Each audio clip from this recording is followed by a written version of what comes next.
Se você mora no Brasil, já morou no Brasil, você joga em Pindorama. Mas o que é Pindorama?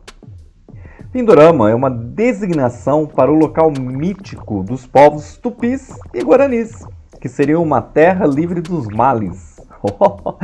Terra livre dos males. Então, onde os tupis e os guaranis viviam, aqui no que a gente chama de Brasil hoje, eles chamavam de Pindorama, e Pindorama queria dizer uma terra sem males, ou terra das palmeiras, que era um outro significado que também os tupis e os guaranis davam à palavra que denominava o continente por eles conhecido.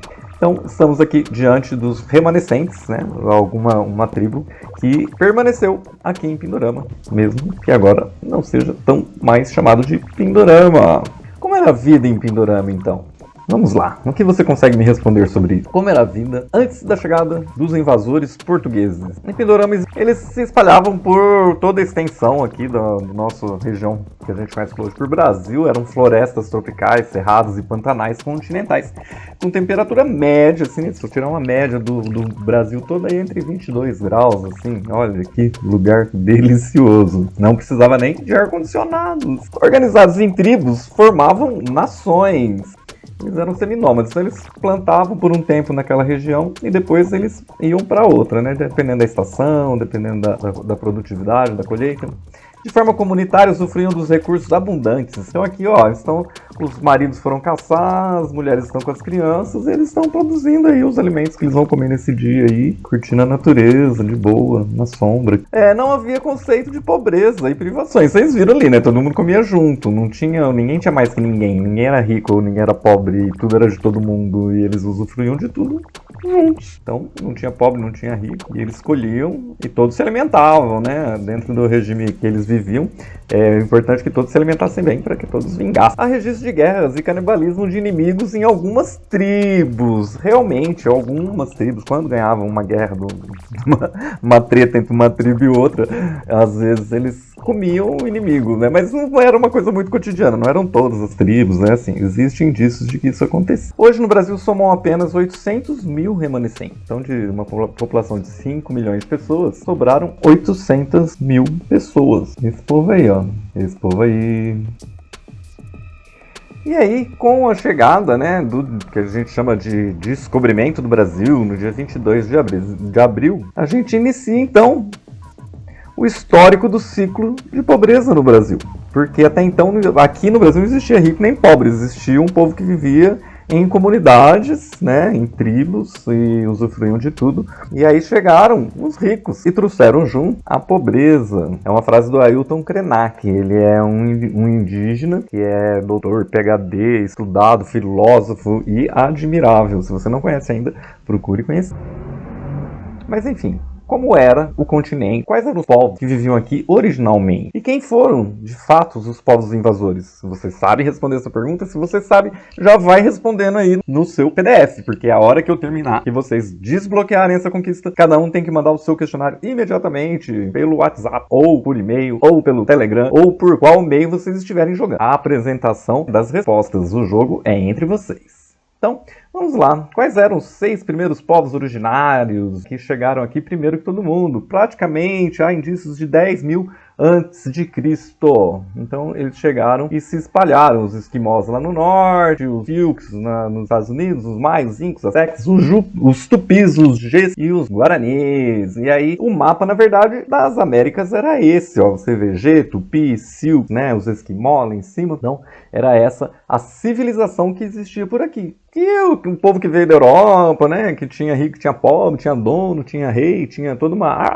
se bem que aqui ali nos Incas ali também tinha já uma hierarquia, assim, nesse sentido, né, lá eles eram até bem sofisticados. Mas enfim, né, quem chegou 1000 anos antes, chegaram os vikings, lá onde viviam os esquimós, né, depois vieram os britânicos, os espanhóis, os portugueses, os franceses e os holandeses. Então, você precisa prestar atenção que os invasores que chegaram com exércitos e armas, né? Eles vieram para dominar, conquistar essas terras. E os indígenas e povos originários, né? Que não eram indígenas, nada, que eles nem chamavam de indígenas, cada um tinha o seu nome, era a sua própria cultura. Era o Gê, era o Tupi, era o Guarani, eles não eram indígenas, eles eram Gê, Tupi, Guarani, Incas, né? Eles não tinham armas, eles não estavam ainda na Idade do Bronze, né? Eles estavam praticamente ainda um pouco na Idade da Pedra. Os incas já tinham ouro, já tinham machados, né? Já tinham utensílios, talvez da Idade do Bronze. Mas os europeus já estavam na Idade do Chumbo, e eles tinham armas, e eles chegaram com tudo para dominar. Então, sobrou pra gente aqui o que interessa mais, né, dentro do nosso território. Então, vamos ver o que vai acontecer com eles. Aqui a gente tem o mapa, que era o Pindorama, né, as tribos realmente e as etnias, né, que se distribuíam aí no litoral, no centro do Brasil, né, por toda parte. Chegaram os portugueses, dividiram isso em faixas, e cada faixa foi dada a um parente do rei de Portugal, para ele ser um capitão hereditário. Ele tomaria conta dessas terras em nome do rei. As terras são do rei, porque foram conquistadas pelo exército real português. Cada capitão tinha sua guarda, e a sua guarda adentrou dentro desse território e conquistou esses territórios, expulsando, matando, extinguindo e tentando escravizar os índios, os indígenas, que aí já viviam há 10 mil anos. Então, em cada uma dessas capitanias, que foram as originais, temos essas famílias, os Joãos de Barros Aires, da Cunha, Fernandes, Álvares de Andrade, os Cardoso Barroso, os Barros Aires de Cunha, os Lopes de Souza, os Coelho Pereira, Francisco Pereira Coutinho, Figueiredos Correia, Campo Tourino, Fernandes Coutinho, Pero de Góes da Silva, Martim Afonso de Souza, Pero Lopes de Souza. Então eram as famílias, os parentes do rei, que chegaram, dominaram, conquistaram e ficaram cada um com uma faixa de terra dessa aí. Então, se você conhece alguém com esses sobrenomes, pode saber que eles são os verdadeiros herdeiros dos verdadeiros invasores, né, de Pindorama. O que aconteceu? Quando os índios se recusaram a ser escravizados, esse povo aí que chegou e dividiu essas terras foi lá na África e começou a trazer milhões de negros para serem escravizados. Os índios se matavam, né? Ou fugiam e não se permitiam escravizar. E os negros africanos, né, que foram escravizados, vinham à força, pegos à força, sequestrados de suas terras e obrigados a trabalhar. Ou você trabalha ou você morre, né? E, diferente dos índios que se deixavam matar ou se matavam por si só, os negros lutavam pela vida, né? Então eles permaneciam vivos e trabalhavam e se sujeitavam à situação de escravidão e crueldade. Se propelou aí no Brasil por 350 anos. Quando acabou tudo, sobraram os quilombos. E você sabe quantos quilombos tem no Brasil hoje? Você sabe quantas cidades tem no Brasil hoje? Essas perguntas estão aí no seu formulário, então eu vou responder agora.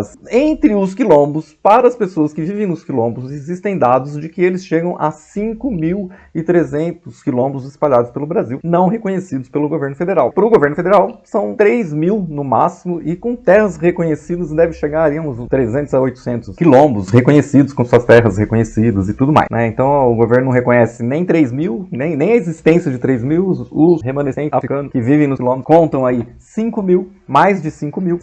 Isso aqui foi o que sobrou com a invasão. A gente tem aqui, ó, unidades de conservação, os verdes, os amarelos, as terras indígenas, os assentamentos rurais, os quilombos, áreas militares. Se você tivesse nascido em Pindorama, aonde você estaria? Então aqui só é o nosso mapa atual, né? Muito bem ilustrado aí, com traços da cultura remanescente de todas as invasões e todas as peculiaridades dos povos que já viviam aqui, a mistura de tudo. Então, você chegou até aqui. Nós estamos no jogo em Pindorama. Hoje chamamos essas mesmas terras de Brasil. Então o jogo em Pindorama se passa no Brasil. E agora você precisa saber de que lado você está jogando. Do lado dos invasores? Do lado dos invadidos? Do lado dos que foram sequestrados? Não sei, estou perdido. Vamos tentar descobrir.